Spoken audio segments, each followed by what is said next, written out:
Hello, ನಮಸ್ತೆ. ಇವತ್ತು ದಸರಾದ 2ನೇ ದಿನ, ಬಿದಿಗೆ ದಿನ.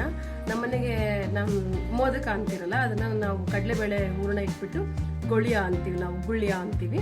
ಅದನ್ನ ಮಾಡೋ ಅಭ್ಯಾಸ ಅದೆಲ್ಲರಿಗೂ ಗೊತ್ತೇ ಇರುತ್ತೆ. ಆದ್ರೂ ನಾನು ಇವತ್ತು ಮಾಡಿದ್ನಲ್ಲ, ಹಾಗಾಗಿ ಪ್ರಾಸೆಸ್ನ ತೋರಿಸ್ತಾ ಇದ್ದೀನಿ ಅಷ್ಟೇನೆ. ಸಿಂಪಲ್ ಆಗಿರುತ್ತೆ, ಈಸಿಯಾಗಿರುತ್ತೆ. ಅದು ಒಂದು ವೇಳೆ ಅದು ಹೂರಣಕ್ಕೆ ಇದನ್ನು ಕೂಡ ದ್ರಾಕ್ಷಿ ಗೋಡಂಬಿಗಳೆಲ್ಲ ಹಾಕ್ಬೋದು, ಬಟ್ ನಾನು ಸಿಂಪಲಾಗಿ ಮಾಡಿದ್ದೀನಿ. ನಿಮಗೆ ಇಂಟ್ರೆಸ್ಟ್ ಅನಿಸ್ತು ಅಂತಂದರೆ ಈ ಫಾಲೋ ಅಪ್ ಮಾಡಿರಿ, ಚೆನ್ನಾಗೇ ಇರುತ್ತೆ. ಎಲ್ಲರಿಗೂ ಗೊತ್ತೇ ಇರುತ್ತೆ. ಅದನ್ನು ಒಂದು ಕೆಲವು ಕಡೆ ಎಲ್ಲ ಮೋದಕ ಅಂತ ಕರೀತಾರೆ, ನಮ್ಮ ಕಡೆ ಎಲ್ಲ ಗುಳ್ಳಿಯ ಅಂತ ಕರೀತಾರೆ. ಅದು ಅಭ್ಯಾಸ ಇಲ್ಲಿ. ಸೊ ಅದು ಮಾಡ್ತಾ ಇದ್ದೀನಿ.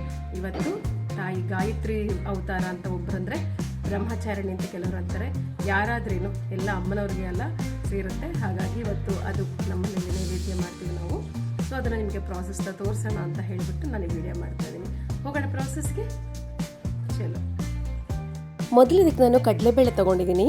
ಈ ತೊಗರಿಬೇಳೆಗಿಂತ ಕಡಲೆಬೇಳೆ ಚೆನ್ನಾಗಿರುತ್ತೆ, ಗಟ್ಟಿಗಿರುತ್ತೆ ಇದಕ್ಕೆ ಮಾತ್ರನೇ. ಮತ್ತು ನಾವು ಹೂರಣ ಬೇರೆ ಹೋಳಿಗೆಕ್ಕೆಲ್ಲ ತೊಗರಿಬೇಳೆನೇ ಹಾಕೋದು ನಾನು. ಬಟ್ ಇದಕ್ಕೆ ಮಾತ್ರ ನಾನು ಗುಳ್ಳಿಯ ಅಂತಾರೆ, ಆಮೇಲಿಂದ ಮೋದಕ ಅಂತಿರಲ್ಲ ಅದು. ನಾವು ಗುಳ್ಳಿಯ ಅನ್ನೋದೇ ಅಭ್ಯಾಸ ನಮ್ಮ ಕಡೆ. ಸೊ ಅದಕ್ಕೆ ಸ್ವಲ್ಪ ಬೇಳೆನ ನಾನು ಕುಕ್ಕರ್ಗೆ ಇಟ್ಟಿದ್ದೀನಿ.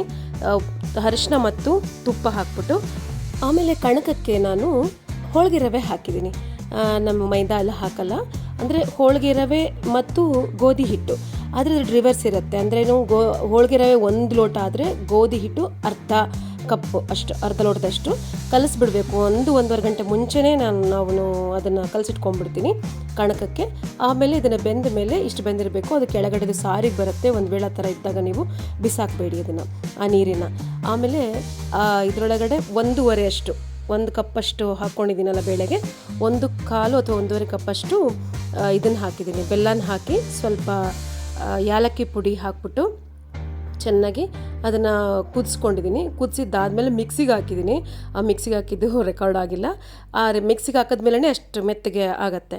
ಆಮೇಲೆ ನೋಡಿ ಚೆನ್ನಾಗಿ ನಾದಬೇಕು. 1-1.5 ಗಂಟೆ ಇದು ನೆನೆ ಹಾಕಬೇಕು. ಕಣಕ ಭಾಳ ಗರಿ ಗರಿ ಇರುತ್ತೆ ಹೋಳಿಗೆ ರವೆ ಹಾಕಿದರೆ. ಅದಕ್ಕೋಸ್ಕರನೇ ನಾನು ಅದನ್ನು ಈ ಥರ ಮಾಡ್ತೀನಿ.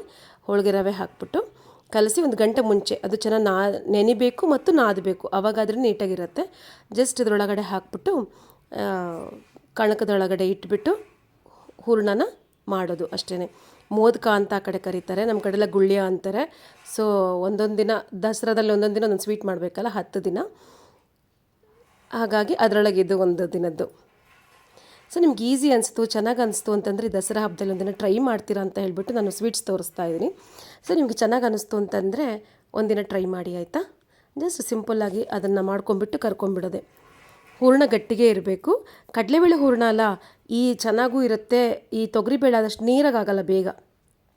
ಬಟ್ ಇದಕ್ಕೆ ಕಡಲೆಬೇಳೆ, ಆ್ಯಕ್ಚುಲಿ ಇದಕ್ಕೆ ಸ್ವಲ್ಪ ಗೋಡಂಬಿ ದ್ರಾಕ್ಷಿ ಕೂಡ ಹಾಕ್ಕೊಳ್ಬೋದು ಹೂರಣ ಮಿಕ್ಸಿಗೆ ಹಾಕಿದ ಮೇಲೆ. ನಾನು ಅದನ್ನೆಲ್ಲ ಹಾಕಿಲ್ಲ, ಸಿಂಪಲಾಗಿ ಮಾಡಿದ್ದೀನಿ. ನಿಮಗಿದು ಚೆನ್ನಾಗಿ ಅನ್ನಿಸ್ತಂದರೆ ಟ್ರೈ ಮಾಡಿ, ಓಕೆನಾ? Thank you.